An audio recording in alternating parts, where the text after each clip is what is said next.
Hey everyone, welcome back to Damn Tasty Vegan. It's your friend Marie Rose, and today I have 3 comforting, creamy vegan recipes for those of you that might be struggling with quitting cheese, but maybe you don't want to exploit cows and animals anymore, but you miss those flavors. So today we're going to make jackfruit nachos, smoked Gouda mac and cheese, which is the most popular recipe on my blog. Everyone that makes it absolutely loves it, and we're also going to make vegan Swiss-style fondue. Now my in-laws are Swiss, and they taught me how to make this recipe, and I've been making it for the past 6 years and tweaking the recipe, and this past year I think I finally perfected it. So all these recipes are super easy to make, and they just go to show how delicious foods can be without cow milk and cow cheese, and how we don't need to exploit animals to have delicious foods. So let's hang out for a little bit and I will show you exactly how to make these recipes.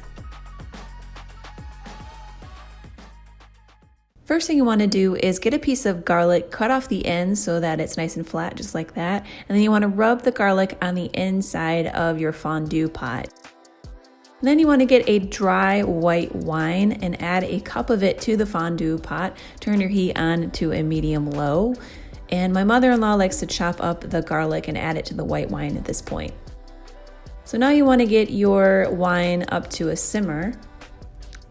And once the wine is simmering, you add your cheese. So we're gonna add a total of 3 cups of cheese. And I've been making this fondue every year, playing around with different type of cheese combinations. And I finally found a cheese combination that I love. So it sounds a little weird, but I promise it works. So the first cheese is Violife feta. I know it's weird to have feta, but it doesn't taste like feta. It just tastes like fermented cheese, and you want that fermented taste.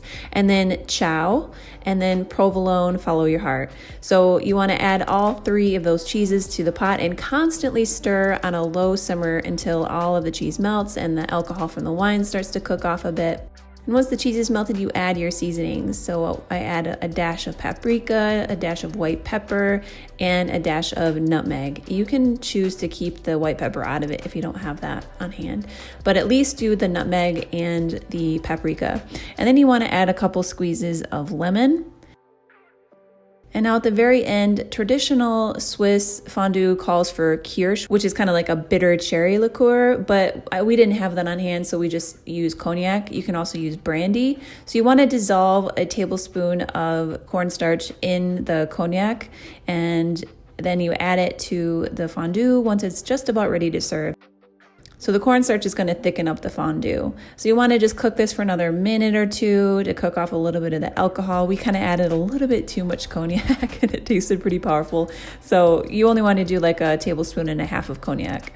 And then you put it on your fondue burner and enjoy. We eat it with like pieces of bread or potato, steamed broccoli, pear, apple. It's so good. So up next we have jackfruit nachos.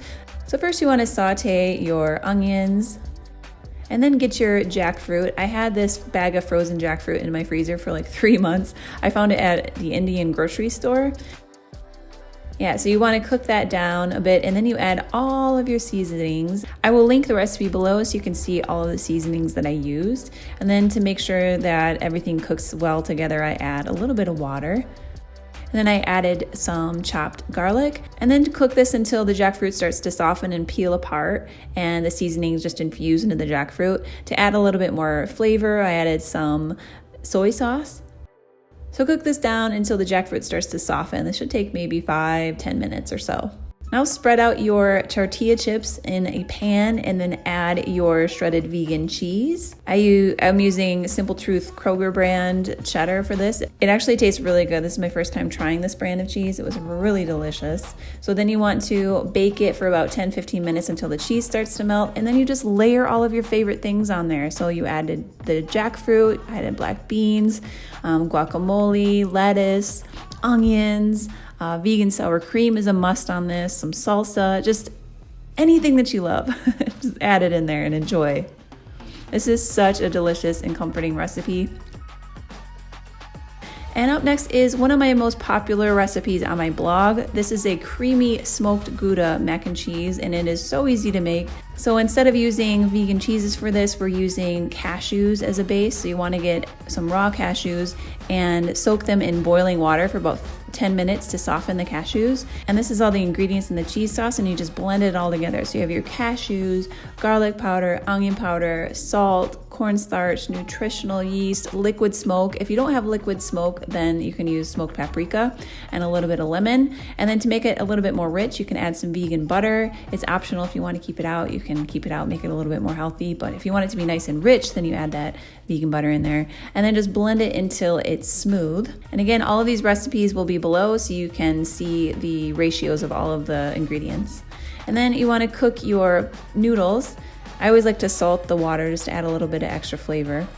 And I love to put in frozen veggies at the very end. Once my noodles are all cooked, I add frozen veggies in, just so I'm not just eating like noodles and cheese sauce. I just want to add a little bit more nutrition to the meal. So I like to add frozen veggies at the very end. And now you take the noodles out and drain the noodles. And now we would need to warm up the cheese sauce, because once the sauce starts to warm up, it starts to thicken. So the longer that the cheese sauce it warms up, the thicker it'll get. Don't worry, it looks a little watery, but it thickens up. So once it starts to thicken up, then you can add your noodles and your veggies back in. And that's it. There you go, this delicious, easy, creamy smoked Gouda mac and cheese. You're gonna love all of these recipes. They're amazing. You're not gonna miss cheese or dairy at all. You're gonna easily forget that junk. So I hope you enjoyed these comforting, creamy, cheesy, vegan recipes. And let me know if you have any questions, and I will see you all in the next video. Thanks for hanging out with me. Bye.